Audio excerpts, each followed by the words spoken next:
Une Europe de l'ambition, d'une démocratie vivante. Res je lepo, da se lahko pogovarjava v maternem jeziku v Evropskem There are parlamentu. still some who blame this war not on Putin's lust for power, but on Ukraine's thirst for Borimo freedom. ne prosto za sebe. Państwo wiecie, a za Polska te, żeby Europa realizuje swoje zobowiązania wobec NATO w dwójnasób, jeśli chodzi o... Evropska? Četrt.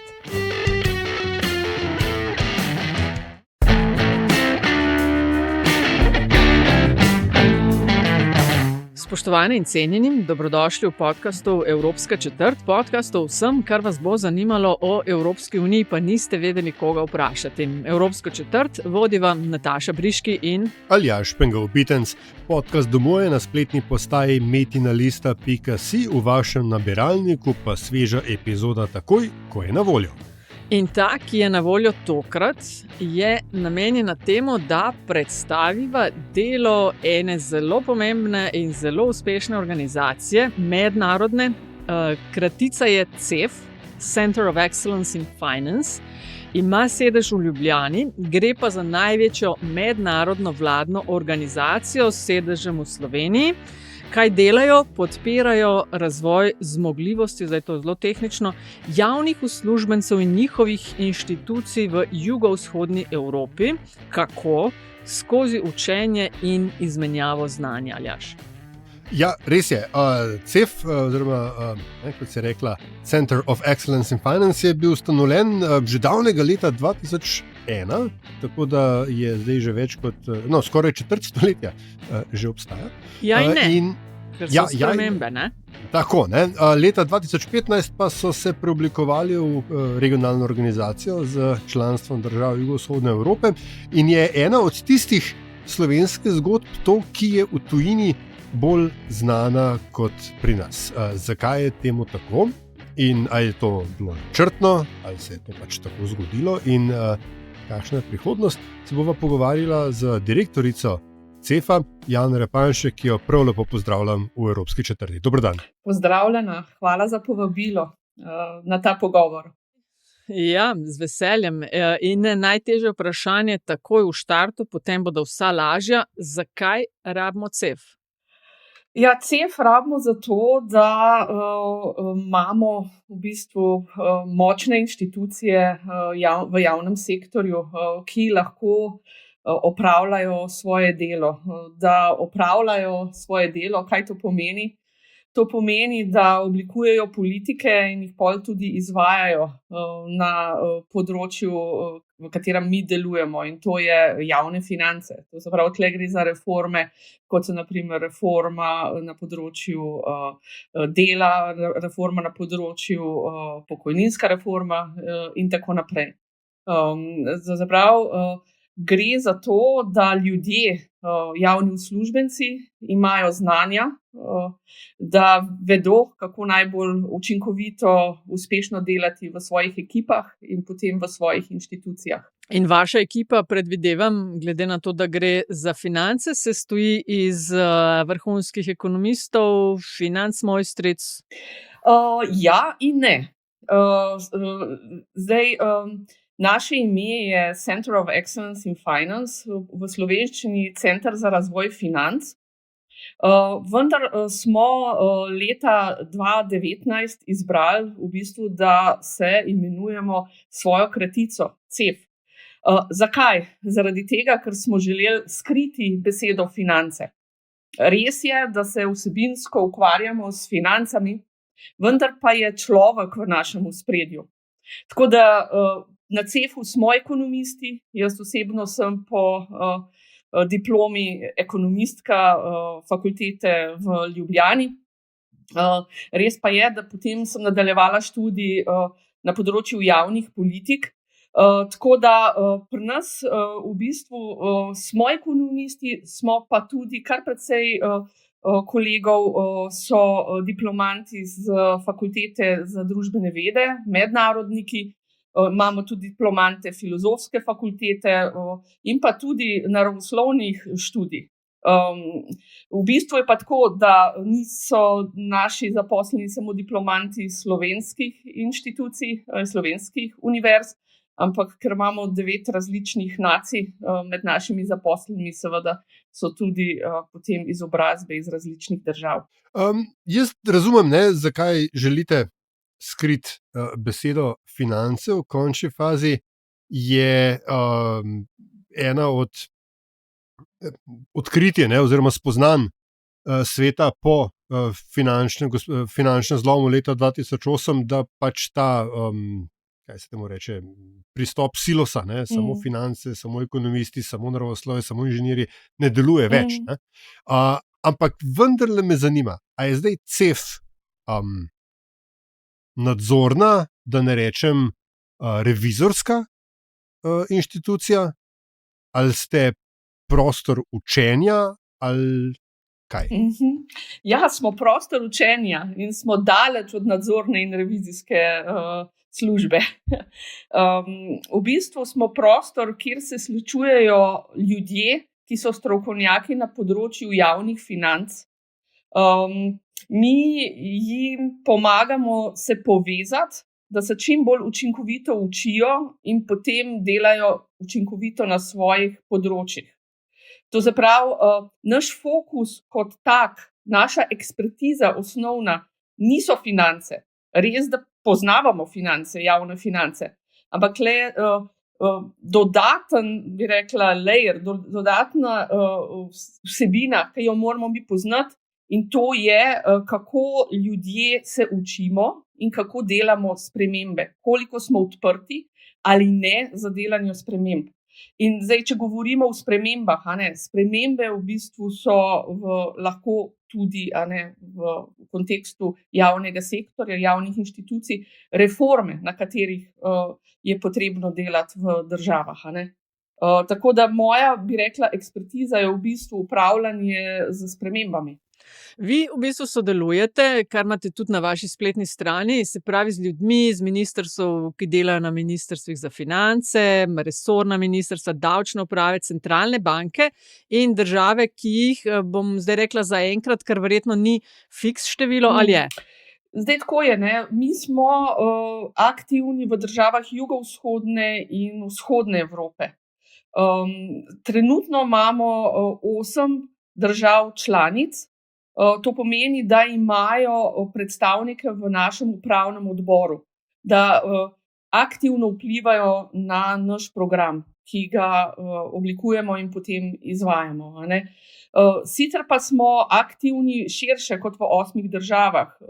Najbolj smo v bistvu aktivni v 12 državah, tu je recimo od Slovenije do vključno Turčije, če gremo po zemljevidu, s tem, da nismo prisotni v Grčiji. In potem na vzhodu smo prisotni zelo intenzivno v Moldaviji, v zadnjem času tudi v Ukrajini, z posameznimi aktivnostmi oziroma nas obiskujejo v Ljubljani na izobraževalnih dogodkih, so pa tudi zaposleni na ministrstvih, na davčnih upravah, na centralnih bankah, tja do Azerbajdžana, celo Mongolije. No, kar nekaj, ne? Na strani imate recimo čistko, da si znamo lažje predstavljati navedene Albanijo, Bolgarijo, Bosno in Hercegovino, Črnogoro, Hrvaško, Kosovo, Moldavijo, Romunijo, Severno Makedonijo, Srbijo, Turčijo. To so zelo različne države. Si predstavljam, da tudi z ljudmi z zelo različnimi znanji in dojemanji, kaj lahko. A se da, vem, da ne morete konkretno, verjetno, ne vem, v Albaniji so dobri v tem, v Bolgariji pa tem, ampak če pogledate celo sliko, kakšna znanja jim recimo predvsem manjkajo ali pa kakšne razlike opažate med državami? Ja, to imate vsekakor prav, da so zelo različne, če ne drugega po velikosti javne administracije, naprimer od Črne gore na eni strani in Turčije na drugi strani, to je velika razlika. Tudi v tem, koliko je javna uprava, koliko tradicije ima ali ne. Je pa ena zadeva, ki jim je skupna in ki pravzaprav tudi oblikuje naš pristop. Namreč v tem geografskem področju se ljudje izseljujejo, ne, v zahodno Evropo, po svetu, preprosto zaradi tega, ker okolje ni podporno.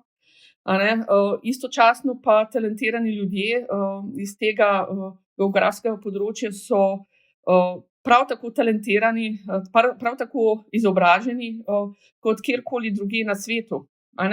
To se pravi, ljudje, ki želijo ostati v teh državah, te ljudje so potencial, na katerem mi delamo. Namreč naš pristop je, da mi verjamemo na osnovi poznavanja, da je znanje v teh državah in obstaja znanje v inštitucijah. Potem je pa vprašanje, kako to znanje spraviti na površje. Namreč v tem geografskem področju ljudje imajo znanje, vendar morda niso tako samozavestni glede svojega znanja. Mi pa jih pravzaprav pripravljamo na to, da so pripravljeni na dialog z inštitucijami, kot je na primer Mednarodni denarni sklad ali pa Evropska komisija, da znajo voditi dialog, ki je enakopraven. Zdaj, če me vprašate po razlikah, en velik faktor je seveda politična situacija v državah, v posamezni državi. Recimo Severna Makedonija, kar se tiče kandidature za članstvo v EU in korakih, ki jih morajo narediti, kot veste, so v preteklosti imeli mnoge izzive, ki so izhajali iz držav okoli njih. In ko opazujemo v bistvu zaposlene na Ministrstvu za finance in drugih ministrstvih, jih je treba kar precej motivirati, da še vedno držijo fokus, ker so izgubili vero v to, da jim bo dana možnost, da napredujejo. Na drugi strani, na primer, če pogledam Kosovo, Kosovo v javni administraciji, to je na ministrstvih, ljudje so dejansko izredno izobraženi in izredno motivirani, da se izkažejo, da zmorejo, da imajo znanje adekvatno za delo na svojih področjih in da lahko premikajo gore. Tako da optimizem, na primer, tam v teh inštitucijah je mnogo večji. Potem recimo v Črni Gori je javna administracija precej majhna, potem izzivi izhajajo iz tega, da pravzaprav so posamezniki, ki so izredno talentirani, imajo znanje, tudi morda motivirani, ampak jih je zelo, zelo malo. In tako naprej. Kako pa, da rečem, tradicije upravljanja v posameznih državah ali pa vsaj nekih podregijskih skupinah, pač so različne. Imamo po eni strani na tem našem bolj severnem koncu jugovzhodne Evrope, imamo pač te neke avstro-ogrske pristope, zdaj zelo poenostavljam, pa verjetno so pač neki otomanski niže dol, si predstavljam, da je veliko tudi tega, ne bom rekel socialističnih ostalin, ampak pristopov teh, ki smo jih bili pač vajeni v časih po drugi svetovni vojni. A so to težave? Je to nekaj, kar je treba deprogramirati, ali je to nekaj, kar pri vašem delu inkorporirate in je zaradi tega, ne vem, se pravi, izobraževalni proces bogatejši in bolj zanimiv? Ja, ni toliko vidno ta avstro-ogrski pristop ali otomanski pristop, vsekakor se pa čuti ta zgodovina, ki smo jo bili deležni, recimo, ali ki smo bili del te zgodovine v Jugoslaviji, tudi Albaniji, pač ta socialistična zgodovina. In v bistvu način dela, kjer pravzaprav je baziran na to se pravi rule-based, to se pravi zakonske podlage. To se pravi, pri nas, tudi v Sloveniji, dostikrat slišimo, za to ni zakonske podlage. Seveda mora človek delati v okviru zakona Istočasno pa mora uporabljati tudi svojo iniciativo in iskati rešitve. Tako da mi se ogromno osredotočamo na ta del, ko pravzaprav so zaposleni v javnem sektorju po ministrstvih, pač mi se primarno osredotočamo Ministrstva za finance, centralne banke, davčne administracije, a ne. Te ljudje so dostikrat v pasivnem stanju čakanja na ukaze, a ne? Ali ugotavljanja, da nekaj ni možno narediti, ali da rabijo navodila ministra. To gre celo, bi rekla, v državah, kjer smo prisotni, do tega, da dostikrat za vprašanja, ki so res operativna, naši partnerji, to pravi, s tistimi, ki sodelujemo, pravijo, to pa moramo vprašati ministra. Ne? Zdaj, mi jim poskušamo pomagati v tem, da so sposobni prevzeti več samoiniciativnosti. Pa ne, da bi delali ne v skladju z pravili, z zakonom ali z navodili ministra, ampak preprosto, da niso v tem modu, v čakalnem modu, ampak da grejo v aktivnost. Zato imamo tudi v svojem logotipu, če ste opazili, Connect, Learn, Act. Ne? Ta act je izredno važna zadeva. Malo se da razumeti v teh državah, zakaj mogoče je tako, ne? Ker je sistem tisti bottom down, ne? Ali kako že od vrha na vrhu povejo, kako je, in potem vsi ostali tako delajo. In niso bili vzgajani in narejeni, da je drugače. Zdaj, če jaz vas prav razumem, vi v bistvu njim ne govorite, kaj morajo delati, ampak skušate razumeti, in kako inštitucije funkcionirajo in kakšne pristope imajo. Biti recimo na nek način manj pokroviteljski, ne direktno, to morate narediti, ampak to znate, to imate, to lahko. Ne?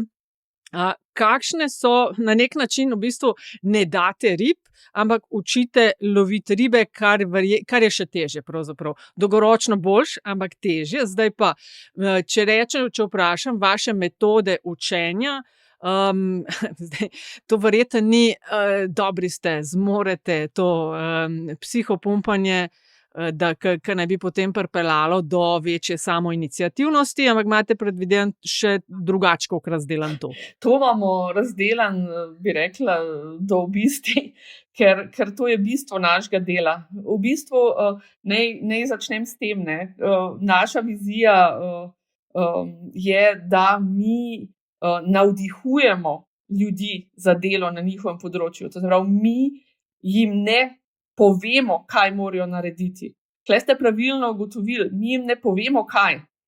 To, kaj morajo narediti, to dobro vejo. Oziroma je precej enostavna zadeva. Ne? To lahko tudi morda v sodelovanju z mednarodnimi inštitucijami, kot je Mednarodni denarni sklad, Svetovna banka, Evropska komisija, v dialogu z njimi, če sami ne definirajo, kaj morajo narediti, vsekakor s temi inštitucijami definirajo ali jim pa te inštitucije nakažejo. Ne. Čar je v tem, kako to narediti, ne, kako spraviti jih v situacijo, ko pravzaprav prevzemajo aktivne vloge. Zdaj, vprašali ste po pristopih, po metodah. Ta čar nam razložite zdaj. Ja. V bistvu mi temu rečemo participatorno delo. Ne, to pravi, mi pravzaprav oblike srečevanja, ne, to pravi, izobraževanja so pri nas preko delavnic, preko študijskih obiskov, konferenc, webinarjev. V bistvu to je precej poznana zadeva, ne, te modalitete. Ampak kaj je posebno pri nas, je to, da pravzaprav mi postavimo udeleženca v center in potem gledamo, kako udeleženec v aktivni vlogi, ki jo mora prevzemati, in to mi pač oblikujemo takšno okolje, da mora imeti aktivno vlogo, da potem napreduje v svojem učenju. In to na področju kjerkoli tehnične vsebine. Tehnična vsebina, naprimer, je priprava proračuna ali netehnične vsebine, to pa je naprimer pogajanje z drugimi v timu ali pa v inštituciji, med inštitucijami, da pride do proračuna, do soglasja pri pripravi proračuna. Tako da pri nas zaposleni, mi smo strokovnjaki pravzaprav pri podpori takega participatornega učenja in to je v bistvu ta najbolj zahtevna zadeva in v bistvu recept, skrivnost našega dela. V bistvu je vsak naš dogodek izredno dobro pripravljen, gre 80 do 90% našega časa v pripravo dogodka, 10% v izvedbo dogodka. In v bistvu imajo naši facilitatorji imajo zadevo precej pod kontrolo, kako se posamezni dogodki, učenje zgodi, vendar pa istočasno so precej nevidni. Morajo ostati nevidni. Tako da naši zaposleni morajo imeti samozavest in tudi morajo biti precej močni, prenašati odpor, recimo, udeležencev pri sprejemanju določenega načina dela. In istočasno morajo biti, kar reče se v angleščini humble, to se pravi, morajo biti ponižni, ampak ne v slabšalni besedi. Moramo biti v receptivnem stanju, v stanju poslušanja, opazovanja in razumevanja ljudi in dinamike v razredu. Jana Repanšek, direktorica CEF-a, vse to, kar ste zdaj povedali, je seveda hvalevredno. Temelji pa na eni podmeni, oziroma zdi se mi, da temelji na njej, in sicer, da razumemo svet okoli nas, da se vsi strinjamo vsaj v osnovnih pravilih, kako naj naša družba bo urejena. Ampak danes se mi zdi, da ni tega konsenza, niti v smislu najmanjše stopnje nestrinjanja, da danes obstajajo zelo različna videnja o tem, kaj je prav, kako se rečem streže, kaj je še vprašanje, kaj je sploh res, da o tem, kdo, ali ima prav tisti, ki je močen, ali je močen tisti, ki ima prav. Kako vi tukaj sebe vidite, oziroma morda to eden večjih izzivov, ki vas čaka? Lejte, mi, kot ste ugotovili na začetku, oziroma povedali na začetku, mi obstajamo že 25 let, od tega 10 let kot mednarodna organizacija in vsaj, bi rekla, v zadnjih 15 letih vlagamo v vase in v inštitucijo prav na tem področju, da razumemo dinamike, medčloveške dinamike, če želite tudi geostrateško razmišljamo, kaj se dogaja v svetu. Mi proučujemo koncept moči čisti strokovnega vidika, da tako rečem, in seveda opažamo zdaj, kam gre svet, vendar v naši strategiji, kar smo si zadali v naših strateških usmeritvah, mi ne bomo popuščali tle, ker pravzaprav, čeprav svet je rahlo skrenil, moč v bistvu ni odgovor, ampak res argumenti in znanje, da tako rečem. To se pravi, moč znanja je tista, ki lahko poganja svet naprej, ne pa moč kot taka. Se bojim, da gremo v eno drugo obdobje zdaj, če gledam tudi absolutno, ne vem, Ameriko, Rusijo, Kitajsko in paket. Samo zdaj tako pri nas mi to zelo dobro spremljamo, ampak naša pozicija je, če moramo biti otok razuma, pa nočem reči, ker seveda je že bolj biti to kot pa drugo.